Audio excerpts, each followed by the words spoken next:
nama saya Angelika Nanda Putri dari kelas 10A Farmasi Klinis dan Komunitas. Pada video pembelajaran kali ini, saya ingin membahas tentang penerapan bilangan berpangkat dalam kehidupan sehari-hari. Mata pelajaran matematika. Siapa sih yang nggak tahu mata pelajaran matematika? Mungkin bagi sebagian banyak orang, matematika adalah mata pelajaran yang rumit. Nyatanya, matematika sangat menyenangkan apabila kita tahu bagaimana cara mencari jawabannya. Penerapan bilangan berpangkat dalam kehidupan sehari-hari. Sebelum kita mencari tahu penerapan bilangan berpangkat dalam kehidupan sehari-hari, kita harus tahu dulu apa itu bilangan berpangkat.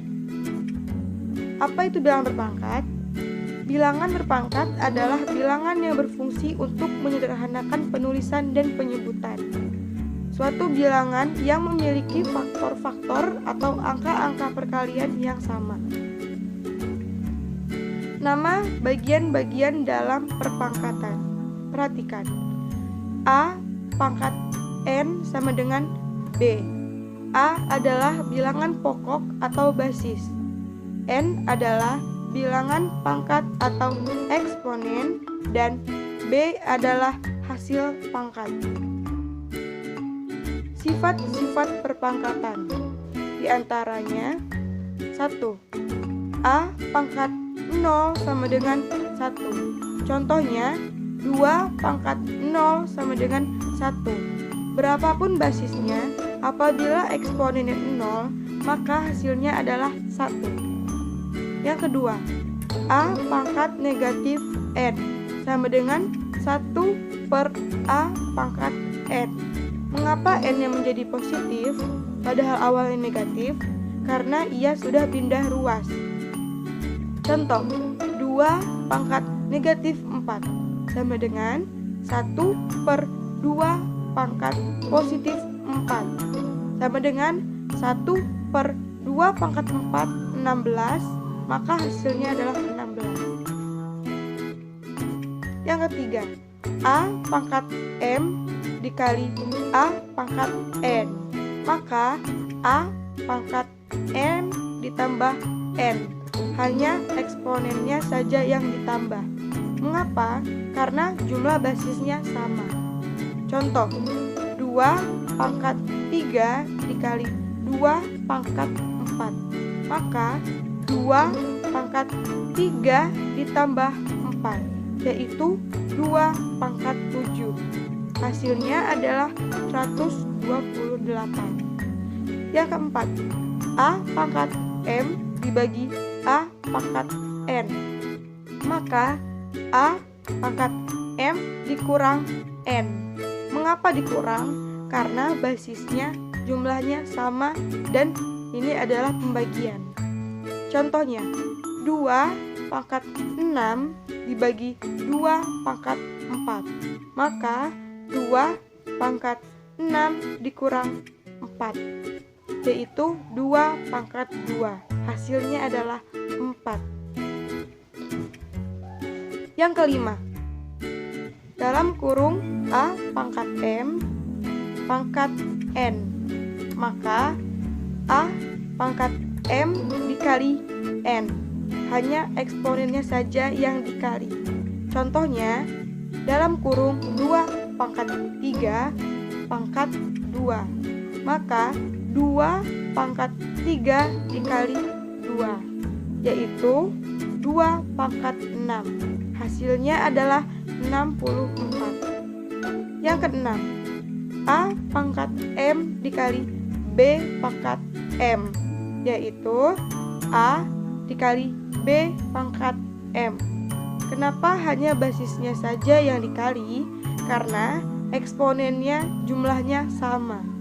Contohnya, 3 pangkat 3 dikali 2 pangkat 3, maka 3 dikali 2 pangkat 3. Hasilnya adalah 3 dikali 2 adalah 6. Eksponennya kita turunin jadi 3, yaitu 6 pangkat 3. Hasilnya adalah 216. Yang ketujuh, A pangkat M dibagi B pangkat M. sini eksponennya jumlahnya sama. Maka A per B pangkat M. Contohnya, 32 pangkat 2 dibagi 16 pangkat 2. Maka 32 per 16 pangkat 2. Hasilnya 2 pangkat 2, yaitu 4. Yang ke-8. Dalam kurung A per B pangkat negatif M. Cara menghitungnya yaitu kita pindahkan atau kita balik menjadi B per A pangkat M. Jangan lupa eksponennya berubah menjadi positif karena basisnya sudah dipindah ruaskan. Contohnya, 5 per 7 pangkat negatif 2. Maka hasilnya adalah 7 per 5 dikali 2. Ingat, 2-nya harus positif karena 5 dan 7-nya sudah dibalik. Maka hasilnya 14 per 10. Yang ke-9. Kuadrat A pangkat M pangkat N.